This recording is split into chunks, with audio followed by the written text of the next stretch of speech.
자, 추수감사절의 유래는 여러분들이 잘 아시죠? 1622년 미국에 도착했던 청교도들, 영국의 청교도들이 그 미국 땅에 정착한 후에 농사에서 1년이 지나고 나서 그들이 감사해서 추수감사절을 지켰다라고 하는 것 우리가 대충은 다 알고 있으라고 생각이 됩니다. 신앙생활을 좀 하신 분들은. 그러나 이 감사제라고 하는 것은 사실 구약에서부터 진행이 됐죠. 그래서 이스라엘 백성들이 가나안 땅에 들어가게 되었을 때 보리, 이 맥추절을 지키게 되고, 그리고 이제 오늘날로 말하면 우리는 가을인데, 그래서 가을 거지를 해가지고 수장을 해서 그것을 보관해서 겨울을 날 수 있도록 했던 것이죠. 그래서 수장절, 이와 같이 맥추절과 수장들을 지켰던 것을 우리가 기억을 하는데, 오늘 우리가 7월 달에는 맥추절을 지키고 오늘 11월 달에는 우리가 추수감사절을 지킵니다. 물론 도시에 사는 분들은 뭐 농사 짓는 것은 아니지만 농경사회부터 전래되어 왔던 그것을 돌아서 우리가 1년 동안의 그 삶을 반추해 보면서 감사하는 절기, 그게 추수감사절이다, 이렇게 이야기할 수 있는데, 사실 이 추수감사절을 지키게 됐던 그 근간의 원인이 있거든요. 이 영국에서 국교가 우리가 성공회로 알고 있지 않습니까? 근데 이 국교가 이 영국 사람들로 하여금 신앙을 제대로 지키지 못하게 하는, 한마디로 말하면 올바른 신앙으로 인도해 주지를 못했어요. 그러니까 교회가 타락도 했고 여러 가지 어려운 일도 있었고, 영국이라는 나라는 천주교에 지배했다, 개신교에 지배했다, 이게 왕정이 바뀔 때마다 이렇게 바뀌었습니다. 피에 메리라고 그래가지고, 메리라는 사람은 천주교인인데 이때 당시 우리 개신교들을 얼마나 많이 죽였는지 알 수가 없어요. 그래서 이름이 피에 메리라고 할 정도로 그와 같이 핍박이 많이 있었거든요. 그래서 이 중세 사회를 지나면서 영국 사회에 이런 혼돈스러움들이 있었고 신앙의 지조를 지키기 어렵다고 생각한 청교도들이 1621년 12월 26일 날 플라미스라고 하는 곳에, 미국의 동부 지역이죠, 거기에 도착을 하는데, 그들이 9월 6일 날 출발을 했으니까 12월 한마디로 26일에 도착을 했거든요. 그러니까 6개월, 7개월 거의 여정이라고 되겠죠. 6월 달부터 12월까지니까. 그러니까 한 7개월의 여정을 거쳐서 대서양을 횡단해가지고 그 이 동부 지역에 있는 이 플리마우스라고 하는 곳에 도착을 하게 되었습니다. 그 플리마우스라고 하는 곳에 도착을 하게 될 때 여러분 7개월 동안 바다 위에서 목선을 탔거든요. 180톤 정도 되는 목선. 그 위에 한 140-50명의 그 이 청교도들이 탔단 말이죠. 그리고 이 풍랑이 얼마나 심하겠어요? 그 파도를 헤쳐나가게 될 때 오늘같이 무슨 뭐 전기선도 아니고 이 범선이거든, 범선. 이 세워가지고 바람에 의해서 가는 건데, 하루 갈 수 있는, 1시간 갈 수 있는 시속이 얼마냐? 한마디로 말하면 2마일 정도밖에 안 됐어요. 그러니까 1시간에 가는 게 3.2km. 걸어가는 것 속도지. 우리가 1시간 걸어가면 적어도 한 4km 정도는 걸어갈 수 있잖아요, 젊은이들이. 그런데 3.2km밖에 가지 못하니까 2마일이라면 1600m가 1마일이니까, 그러니까 얼마나 느린 속도로 바람이 있어. 물론 빨리 갈 때도 있었겠지만 바람이 불지 않으면 정체할 수밖에 없고 느릴 수밖에 없죠. 그런 과정을 거쳐서 7개월 만에 바로 이와 같이 플리마우스라고 하는 곳에 동부 지역에 도착을 했던 것이죠. 그런데 이 도착을 하기 전에 인디언들의 공격이 있으니까 동착을 시도했다가 또 배로 물러나고 막 이러기를 여러 번 했어요. 그러다가 이제 도착을 해서 이와 같이 그들이 하나님 앞에 감사를 드립니다.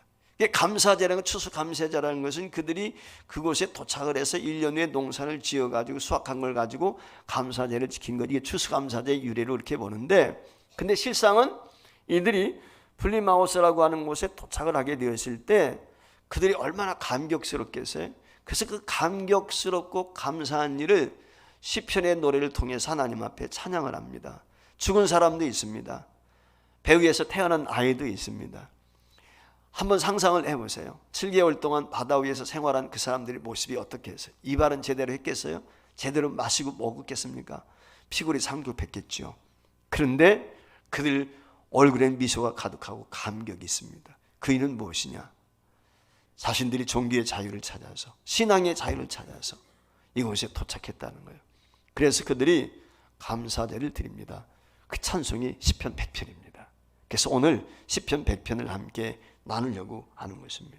한마디로 말하면 메이플라워를 타고 미국의 청교도들이 온 이유는 단 하나예요. 그것은 신앙의 자유입니다. 신앙의 자유가 없으면 죽음을 달라. 그러니까 죽음을 각오하고 실제 죽은 사람들도 있죠. 그리고 1년 후에 추수감사를 지나게 될 때는 절반 정도가 죽었습니다. 그 영국에서 출발했던 사람들 가운데. 왜냐하면 풍토병에 시달리고 갖가지의 여러 가지 질병으로 인해서 세상을 떠나게 되어서 이듬해가 되었을 때는 사실 많은 사람들이 추수감사제를 드리지 못했죠. 이처럼 자신들이 생명과도 바꿀 수 없는 신앙의 자유, 이것 때문에 범선을 타고서 이와 같이 미국 아메리카라고 하는 곳으로 찾아 나왔던 것이죠. 그리고 그 감격과 기쁨을 오늘 여기 시편 100편에 있는 말씀을 통해서 하나님 앞에 찬양을 하는데, 저와 여러분이 왜 하나님 앞에 감사해야 되는지 그 이유가 오늘 시편 100편 속에 담겨 있다는 것입니다. 오늘 이 시편의 찬양이 저와 여러분의 찬양이 되고 감사가 되고 고백이 될 수 있기를 주의 이름으로 축복합니다. 그러면은 왜 오늘 우리가 감사할 수밖에 없는가? 왜 이와 같이 청교도들이 그 플리마우스라고 하는 곳에 도착하게 되었을 때 감사할 수밖에 없었는가? 첫 번째 이유는 마음 놓고 하나님께 예배할 수 있다는 것입니다. 마음껏 하나님을 찬양할 수 있는 거예요. 마음 놓고 경배할 수 있는 것. 여러분, 이게 얼마나 큰 복인지 아십니까? 여러분들 이와 같이 나와가지고 예배할 수 있는 게 얼마나 큰 특권인지 아세요? 엄청난 특권이거든요. 여러분 본문 1절 2절 말씀 보세요. 한번 같이 읽어봐요. 뭐라고 그랬는지. 시작. 온 땅이여 여호와께 즐거운 찬송을 부를지어다. 기쁨으로 여호와를 섬기며 노래하면서 그의 앞에 나아갈지어다. 여러분, 감격과 기쁨을 가지고 주님 앞에 나와 예배할 수 있다는 건 엄청난 특권입니다. 여러분, 여기 있어서 우리에게 의미하고 있는 것이 뭐예요? 마음 놓고 찬송하고 마음 놓고 예배하고 마음 놓고 감사할 수 없다는 거예요. 마음 놓고 감사하고 찬송하고 기뻐할 수 있으면 이런 부탁 안 하죠. 이런 얘기 안 하죠. 그런데 환경과 여건이 마음 놓고 예배할 수 있고 감사할 수 있는 여건이 아닌데 이런 은혜를 내게 주셨다. 여러분, 초대교회 보세요. 혹시 로마 여러분들 가보셨습니까? 터키에 가보셨습니까? 원형 경기장. 여러분, 경기만 하는 곳이 아니었죠. 로마 시대에는요, 그곳이 기독교인들의 사형장이었어요. 사자의 밥이 되고요, 예수 믿는 사람들을 화형시키고요, 끔찍한 사형장이었던 것이죠. 여러분, 콜로세움이라든지 카타콤 갔나보세요. 카타콤이 뭐예요? 지하 무덤 아닙니까? 근데 지하 무덤이 있지만 그곳에서 신앙인들은요, 신앙의 자유를 찾아서 너무 핍박이 심하니까 땅속으로 파고 들어가서 숨어서 거기서 예배를 드렸어요. 그리고 사람이 죽으면 어떻게 해요? 자신들이 살고 있는 그 지하 땅굴 속에 옆에 벽을 뚫어가지고 그곳에다 안치를 하는 것입니다. 그리고 그들과 함께 생활합니다. 제가 종종 카타콤에 대한 이야기를 말씀을 드렸지만은, 여러분, 이게 초대교회 성도들의 모습이었어요. 신앙의 자유가 이렇게 중요합니다. 여러분, 오늘날 우리가 멀리 가지 않아도 신앙의 자유라고 하는 것이 얼마나 중요한지 알아요. 우한 코로나 사태 이후에 이 중국에서 우리 선교사님들이 많이 추방을 당했거든요. 여러분, 마음 놓고 예배할 수 있습니까? 없어요. 삼자교회, 즉 한마디로 말하면 공산주의에 협력하는 교회들만 개방하고 했죠. 지하교회는 숨어있는 교회, 가정교회는 드러내놓고 예배할 수가 없는 거예요. 여러분, 멀리 갈 필요가 없어요. 북한 어떻습니까? 북한의 교회가 봉수교회를 비롯해서 2개의 교회가 정식적으로 있지만 신자는 없어요. 공식적으로 드러난 신자는. 다만 추측하는데 한 20만 명 정도 아마 개신교들이 있을 것이다, 이렇게 추측을 하거든요. 근데 그들은 드러내놓고 예배할 수가 없어요. 깊은 산골이나 토굴 속에서 예배할 수밖에 없어요. 만약에 예배하다 들키게 되면 어떻게 되죠? 아우지탄광합니다. 정치 수용소에 갇히게 되는 거죠. 예배야 마음껏 할 수 있다는 게 얼마나 큰 축복인지 아세요? 여러분, 우리가 길거리 가면서도 전도하는 분들 보잖아요. 예수 천국 불신죠. 이런 얘기 함부로 할 수 있는 나라 많잖아요. 지금이야 좀 덜하지만 과거에는 전철역이라는 버스 안에서도 사람들이 전도했죠. 지금도 띠두르고 다니면서 전도하는 경우 얼마나 많습니까? 근데 무슬림 지역 가보세요. 예수 예자 꺼내지도 못해요. 우리 교회에서 파송한 박영준 선교사님 라오스에서요, 전도 못해요. 거기 무슬림 국가 아닌데도 그래요. 사회주의 국가는 그래요. 그러니까 현지인들을 접촉해서 한국 사람들이 복음을 직접 전할 수가 없어요. 현지인들에게 복음을 전할 수 있는 것은 예수 믿는 먼저 믿는 사람들, 그들을 통해서 서포트해가지고 도와가지고 그들로 하여금 교회를 세우고 전도하도록 하는 거예요. 여러분, 세계 열방 가운데 이렇게 마음 놓고 하나님 앞에 나와 예배할 수 있는 나라가 많지 않아요.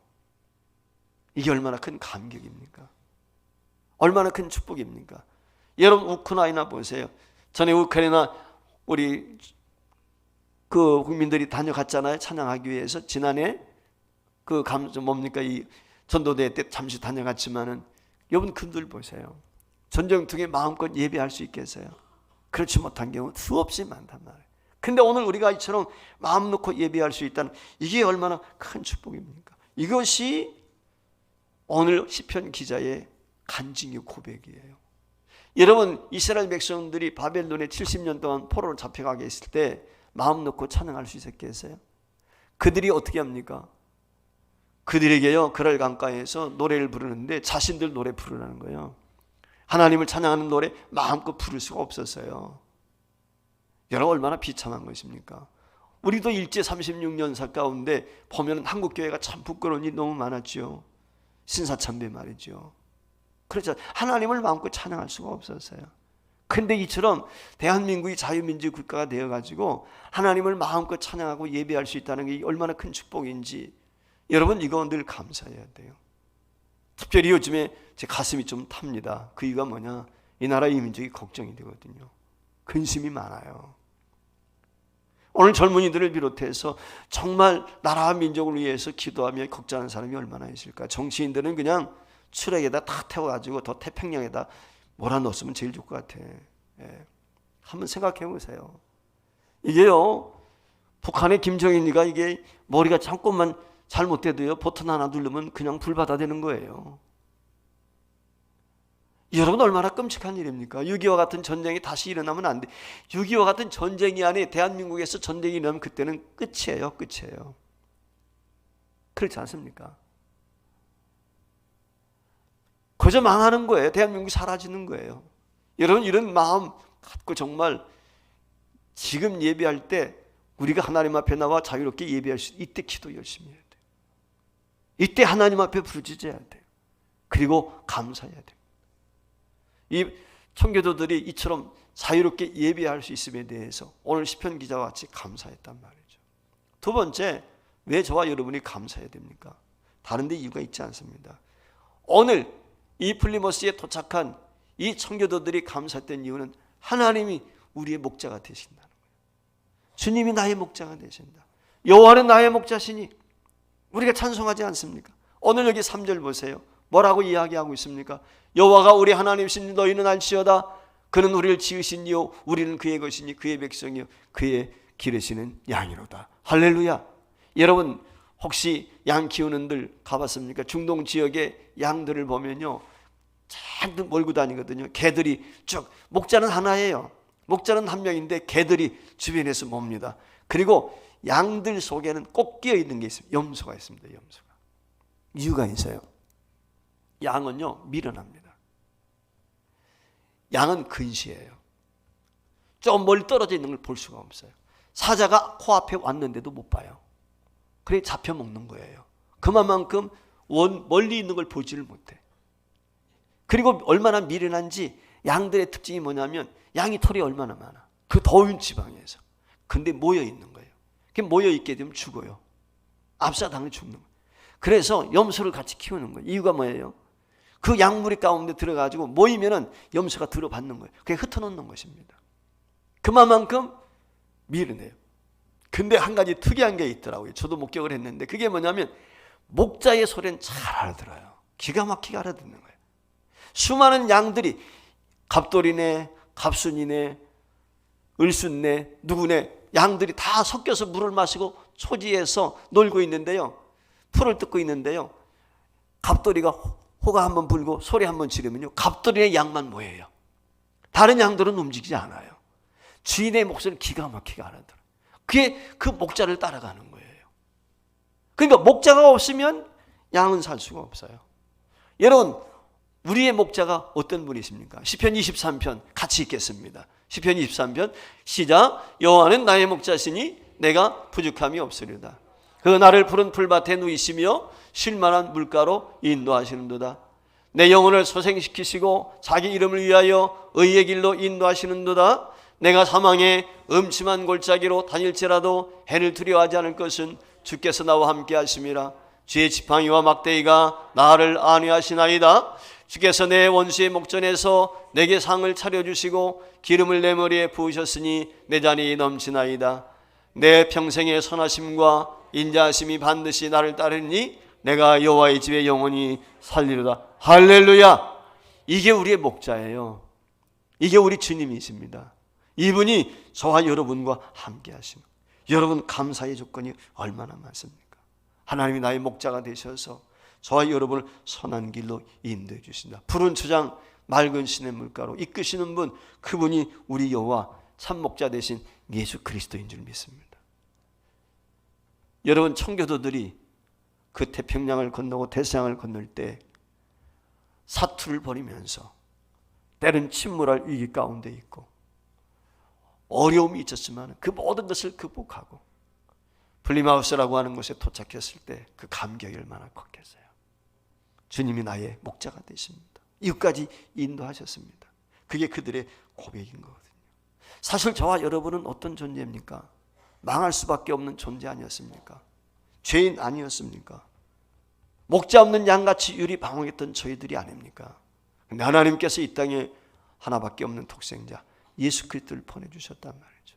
그래서 예레미야 30장 22절 말씀에 보면 이렇게 이야기합니다. 너희는 내 백성이 되겠고 나는 너희의 하나님이 되리라. 하나님께서 저와 여러분의 하나님이 되셨어요. 그리고 저와 여러분은 주님의 자녀 삼아주셨습니다. 여러분, 구약시대 이스라엘 백성들 보세요. 하나님께서 어떻게 그들을 보호하셨습니까? 하나님께서 어떻게 그들을 위로하셨습니까? 여러분 아시는 것처럼 예수님을 십자가에 못 박아 죽인 대가로 이스라엘 백성들은 예수님 사후 40년이 지나서 AD 70년에 로마의 티토 장군에 의해서 멸망하고 말았어요. 예루살렘 성의 모든 것들이 무너지게 되고 예루살렘 시민들은 다 세계 각지로 흩어졌죠. 디아스포라. 그게 여러분 세계 1, 2차 대전을 통해서 수백만 명의 유태인들이 죽임을 당하고 학살을 당한 이유 아니겠습니까? 그런데도 불구하고 그들이 히브리인들이 정체성을 잃지 않았던 이유는 다른 데 있지 않아요. 바로 하나님이 우리의 목자라는 거예요. 우리가 신앙의 우리는 다르지만은 그 유대교의 근간이 무엇이겠습니까? 모세오경 토라 아니겠어요? 그것을 통해서 그들이 오늘날의 이스라엘을 다시 회복할 수 있는 구심점을 갖게 된 것입니다. 사랑하는 여러분, 한낱 피조물에 불과한 저와 여러분 미천한 인간들이었습니다. 그러나 우주 만물을 지으신 창조주 하나님께서 저와 여러분의 목자가 되십니다. 오늘 이 자리까지 인도해 주셨어요. 여러분, 우리나라가요 교통사고로 1년에 몇 명 죽을까요? 전쟁에서 죽는 것보다 훨씬 많습니다. 전쟁에서, 세계 전쟁을 통해서 각가지의 사건 사고들을 통해서 죽는 사람들이 123만 명이래요. 근데 우리나라에서만요 교통사고로 1년에 5천 명 이상이 죽습니다. 5천 명 이상이 매년 하루에 33명에서 35명이 교통사고로 죽어요. 하루에. 오늘 지금도 죽어가고 있는 거예요. 근데 여러분, 지난 1년 동안 살았잖아요. 지난 1년 동안 주님이 지켜주셨어요. 보호해 주신 거예요. 하나님 목자가 되신 거예요. 가만히 생각해 보면요 감사할 게 너무 많아요. 그렇지 않습니까? 그래서 병들어도 감사, 조금 전에 감사 찬송했지만 잘 돼도 감사, 어려워도 감사. 그럴 수밖에 없는 이유는 하나님이 우리의 목자가 되시기 때문에. 할렐루야. 이 목자 되신 주님께서 우리와 함께 하십니다. 주님 만나게 되면 감격이 있어요. 시편 136편은 감사 찬양시지요. 그 말씀 가운데 보면 항상 감사라, 그렇게 우리에게 말씀을 하고 있어요. 근데 그 감사 찬양 가운데 보면 그의 인자하심과 영원하심을 찬양하고 있는 걸 볼 수 있어요. 오늘 본문도 마찬가지거든요. 하나님의 선하심과 인자하심. 오늘 여기 본문 4절 말씀에 우리가 읽지 않았는데 예레미야 선지자 오늘 말씀을 하신 것처럼 너는 내 백성이 되고 나는 너의 하나님이 되겠다. 이 약속하신 것처럼 하나님의 자녀가 되면 하나님이 책임져 주시고 하나님이 먹이시고 이끄시고 인도해 주시는 거예요. 따라서 저와 여러분 걱정하지 말고 목자된 주님 앞에 전적으로 의지하고 남은 생에 복된 여정, 인생길 갈 수 있기를 주의 이름으로 축복합니다. 마지막 세 번째는요, 하나님의 선하심과 인자하심 때문에 그들이 감사했어요. 오늘 우리도 하나님의 선하심과 인자하심 때문에 감사할 수 있기를 주의 이름으로 축복합니다. 5절 말씀 같이 읽겠습니다. 여호와는 선하시니 그의 인자하심이 영원하고 그의 성실하심이 대대에 미치로다. 오늘 여기 말씀 가운데 보면은 4절 들어가기 전에 대저라는 말씀이 있어요. 5절 연결되어지는 말씀이 오늘 본문에 나와 있지 않지만은 대저.